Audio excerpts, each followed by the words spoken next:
सुन्नी इत्तेहाद council मखसूस नशिस्तों की हकदार है या नहीं है? अगर नहीं है तो उसके हिस्से की नशिस्तें दीगर जमातों को देना दुरुस्त है या नहीं है? कल सुप्रीम कोर्ट इन दोनों सवालात का फैसला सुनाने जा रही है। मंगल को मखसूस नशिस्तों के केस का फैसला महफूज करने के बाद पिछले 2 दिन में केस सुनने वाले 13 जजेस के 2 गैर मामूली फुल कोर्ट इजलास हुए और फिर मुशावरत के बाद आज कॉज लिस्ट जारी कर दी गई, जिसके मुताबिक कल दोपहर 12 बजे चीफ जस्टिस काजी फाइसा की सरबराही में फुल कोर्ट केस का मुख्तसर फैसला सुनाएगा। अहम बात यह है कि इस कॉज लिस्ट से पहले एक और कॉज लिस्ट जारी हुई थी, जिसके मुताबिक चीफ जस्टिस की सरबराही में 3 रुकनी रेगुलर बेंच ने सुबह 9 बजे फैसला सुनाना था। सुप्रीम कोर्ट के इस अहम फैसले पर हुकूमत और अपोजिशन दोनों गहरी दिलचस्पी ले रहे हैं, क्योंकि इस फैसले के नतीजे में कौमी असम्बली और 3 सूबाई असम्बलियों में नंबर गेम में वाज़ेह तब्दीली होने जा रही है। सिर्फ कौमी असम्बली की 22 नशिस्तों का फैसला होना है और अगर फैसला हुकूमत के खिलाफ आता है तो हुकूमत कौमी असम्बली में 2/3 अक्सरियत से महरूम हो जाएगी, जिसका मतलब होगा कि हुकूमत अपने बलबूते पर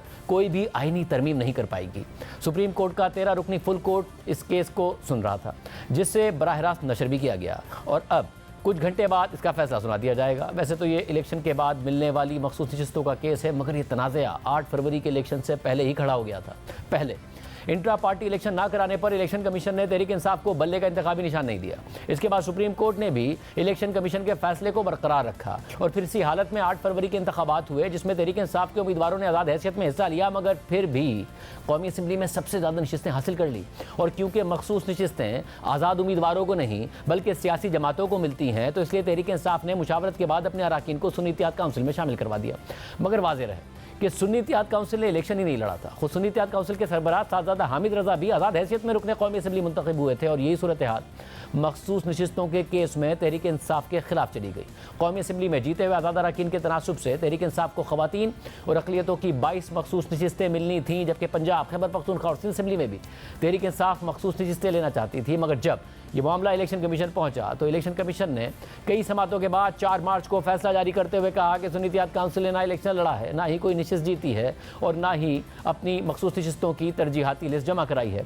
इसलिए सिर्फ आज़ाद अरकान असम्बली की शमूलियत से वो मखसूस नशिस्तों के लिए अहल नहीं हो जाती। यानी इलेक्शन कमीशन ने तहरीक इंसाफ को मखसूस नशिस्तों से महरूम कर दिया। साथ ही ये फैसला भी दिया कि मज़कूरा मखसूस नशिस्तें खाली नहीं रखी जा सकती, इसलिए सियासी जमातों में तकसीम कर दी जाए।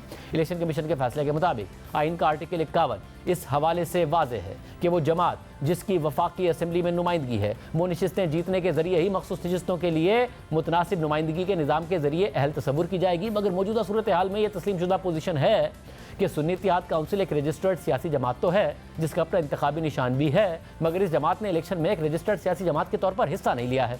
सुन्नी इत्तेहाद काउंसिल ने इलेक्शन कमीशन में अपनी तरजीहाती फहरिस्त भी जमा नहीं करवाई, जिसका मतलब है कि हालिया इलेक्शन में एक सियासी जमात के तौर पर हिस्सा लेने में उसकी कोई दिलचस्पी नहीं थी और ना ही ख़वातीन और अक़लियतों के लिए कोई मखसूस नशिस्तें चाहती थी। और जब आइन और कानून की लाजमी शिकों की खिलाफ वर्जी की गई हो तो सिर्फ आज़ाद उम्मीदवारों की तरफ से किसी सियासी जमात में शमूलियत अख्तियार करना मखसूस नशिस्तों के कोटे पर दावे का हक नहीं देता। फैसले के मुताबिक सुन्नी इत्तेहाद काउंसिल के वकील ने यह भी कहा कि अगर मखसूस नशिस्तें उनकी जमात को नहीं दी जाएंगी तो उनके खाली रह जाने के फार्मूले का इतलाक होगा। मगर सुन्नी इत्तेहाद काउंसिल की दरख्वास्त को मुस्तरद किया जाता है। कौमी असम्बली की नशिस्तें खाली नहीं रहेंगी और उन्हें सियासी जमातों की मुतनासिब नुमाइंदगी के अमल से सियासी जमातों में तकसीम कर दिया जाएगा।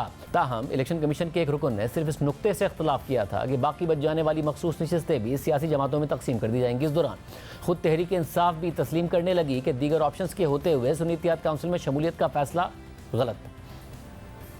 दूसरी बड़ी गलती का इर्तिकाब उस वक़्त हुआ जब वादतुल मुस्लिमीन के साथ शमूलियत का फैसला हुआ और ये बात जो है मीडिया के साथ शेयर भी की गई। वादतुल मुस्लिमीन के साथ शमूलियत में वाहिद जो मकसद पिन्हा था वो अपनी रिजर्व सीटें बचाना थी। फिर अचानक इसी थ्रेट की वजह से जो है ये फैसला हुआ कि जी हम सुन्नी इत्तेहाद कौंसिल में शमूलियत करते हैं। ये फैसले जिसने भी किए हैं इन लोगों की शनाख्त भी होनी चाहिए और वर्कर्स को भी ये इल्म होना चाहिए कि इनके मैंडेट को जो इन्होंने दिया था पार्टी को, इनके साथ ये गलतियों का खमियाजा हम भुगत रहे हैं। मरवत साहब दुरुस्त फरमा रहे हैं, चॉइस जो थी वो MWM की थी, उन्होंने भी कंटेस्ट किया था इलेक्शन और उनका भी पार्लियामेंट में एक मेंबर था। ये फैसला हो गया था लेकिन फिर आखिरी मिनट पे तब्दील हो गया, तो ये मेरा ख्याल है गलत फैसला था। अल्टीमेटली मरवत साहब ठीक कह रहे हैं। आप कह रहे हैं कि इमरान खान साहब ने कभी अपना फैसला बदला ही नहीं था, वो फिर भी मुत्तफिक थे कि MWM के साथ इत्तेहाद करें। जी,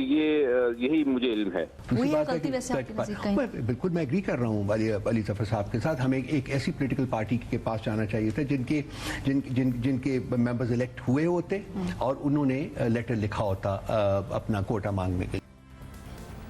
इलेक्शन कमीशन के इस फैसले के बाद कौमी असेंबली में सुन्नी इत्तेहाद काउंसिल यानी तहरीक इंसाफ के हिस्से की 22 नशिस्तों में से 14 नशिस्तें नून लीग को मिल गई, 5 पीपल्स पार्टी को मिल गई, जबकि 3 नशिस्तें JUI को मिल गई।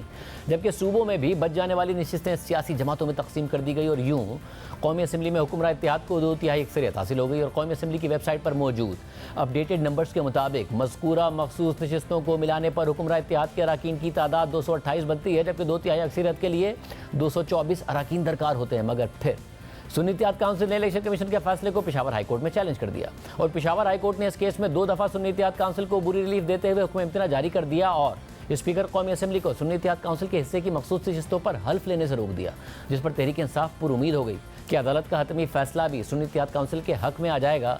मगर अदालत ने सुन्नी इत्तेहाद काउंसिल, सियासी जमातें, इलेक्शन कमीशन, अटॉर्नी जनरल और दीगर फरीक़ैन के दलाइल सुनने के बाद सुन्नी इत्तेहाद काउंसिल की दरख्वास्त मुस्तरद कर दी और इलेक्शन कमीशन का फैसला बरकरार रखा। और इसके बाद सुन्नी इत्तेहाद काउंसिल ने सुप्रीम कोर्ट से रुजू कर लिया, जहां 3 मई को जस्टिस मंसूर अली शाह की सरबराही में जस्टिस मोहम्मद अली मजहर और जस्टिस अतर मुन्ना पर मुश्तमिल बेंच ने इलेक्शन कमीशन और पेशावर हाई कोर्ट के फैसलों को मुअत्तल करते हुए मज़कूरा अरकान को केस के हतमी फैसले तक ऐवान में वोट देने से रोक दिया। साथ ही इस बेंच ने मज़ीद समाअत के लिए लार्जर बेंच बनवाने की सिफारिश करते हुए मामला जजेस कमेटी को भिजवा दिया, जिसने 13 रुकनी फुल कोर्ट बनाकर 3 जून से समातें शुरू कर दी और परसों इसका फैसला महफूज कर लिया गया, जिसे अब कल सुनाया जाएगा। दौरान समाअत इन सवालात पर बहस होती रही कि अगर किसी सियासी जमात ने इलेक्शन में हिस्सा ही नहीं लिया और इलेक्शन के बाद मुतादिद आज़ाद अरकान उस जमात में शामिल हो जाते हैं, तो क्या वो सियासी जमात मखसूस नशिस्तों के लिए अहल हो जाती है? और अगर उस जमात को मखसूस नशिस्तें नहीं मिल सकती हैं, तो क्या उसके हिस्से की नशिस्तें असेंबली में मौजूद दीगर जमातों में तकसीम की जा सकती हैं या उन्हें खाली रखा जाएगा? इस पर समाअत के दौरान खुद चीफ जस्टिस ने ये रिमार्क दिए कि मखसूस नशिस्तें खाली रखी गई तो ख़वातीन और अक़लियतों की नुमाइंदगी मुतासिर होगी। If we take the scenario that to leave these seats empty, you may be penalizing one or the other political party, but who you're certainly penalizing are non-Muslims and women. Whether it's of political party A or political party B, the women numbers in the National Assembly go up. Whether it's political party A or B, the numbers of non-Muslims go up. So I think it would be very fair and be doing violence to both these segments, very important segments of society. सिर्फ यही नहीं, जज ये सवालात भी उठाते रहे कि इलेक्शन के दौरान अगरचे तहरीक इंसाफ के पास इंतखाबी निशान नहीं था, लेकिन उसके अरकान अपनी ही जमात के प्लेटफॉर्म से इलेक्शन लड़ सकते थे। सिर्फ यही नहीं, जजेस के ये रिमार्क्स भी सामने आए कि आज़ाद अरकान दरअसल तहरीक इंसाफ ही के अरकान थे। The symbol was taken away, therefore it is no more a political party.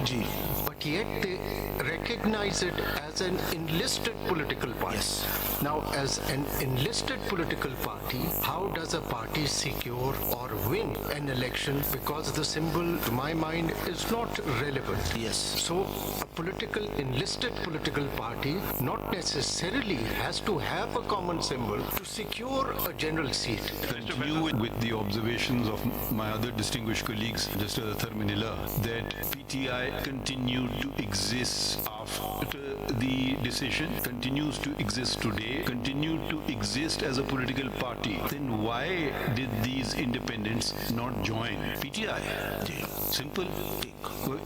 Didn't you commit suicide yourself? मेरे हिसाब से उनको अपनी पार्टी में रहना चाहिए था। मेरे हिसाब से उनको सुन्नी इत्तेहाद काउंसिल नहीं ज्वाइन करना चाहिए था। इसके अलावा दौरान समाअत बार बार बलूचिस्तान अवामी पार्टी की मिसाल भी दोहराई गई, जिसे 2019 में इसी तरह की पेचीदगियों के बावजूद इलेक्शन कमीशन ने खैबर पख्तूनख्वा असेंबली में खवातीन की एक मखसूस नशिस्त दे दी थी। दौरान समाअत जब जस्टिस आयशा मलिक ने इस मामले पर सवाल उठाया तो इलेक्शन कमीशन के वकील सिकंदर बशीर मेहमद ने इलेक्शन कमीशन की तरफ से मौक़िफ़ पेश किया कि वो फैसला कानून के मुताबिक नहीं था, यानी अपने पुराने फैसले को इलेक्शन कमीशन ने गलत करार दे दिया। और फिर जवाब के दौरान सुन्नी इत्तेहाद काउंसिल के वकील फैसल सिद्दीकी ने कहा कि इलेक्शन कमीशन में केस की समाअत के दौरान 20 नुक्ते को उठाया गया था, वहाँ क्यों ये बात नहीं की गई। सिर्फ यही नहीं, जस्टिस अतर मिनल्ला बार बार 2024 और 2018 के इलेक्शन की शफाफियत पर सवालात उठाते रहे। परसों केस की समाअत मुकम्मल हुई थी, फैसला महफूज कर लिया गया था। इसके बाद कल और आज केस सुनने वाले 13 जजेस ने फैसले से मुताल्लिक मुशावरत की और फिर आज ही कॉज लिस्ट जारी कर दी गई है, जिसके मुताबिक कल 12 बजे केस का मुख्तसर फैसला सुनाया जाएगा।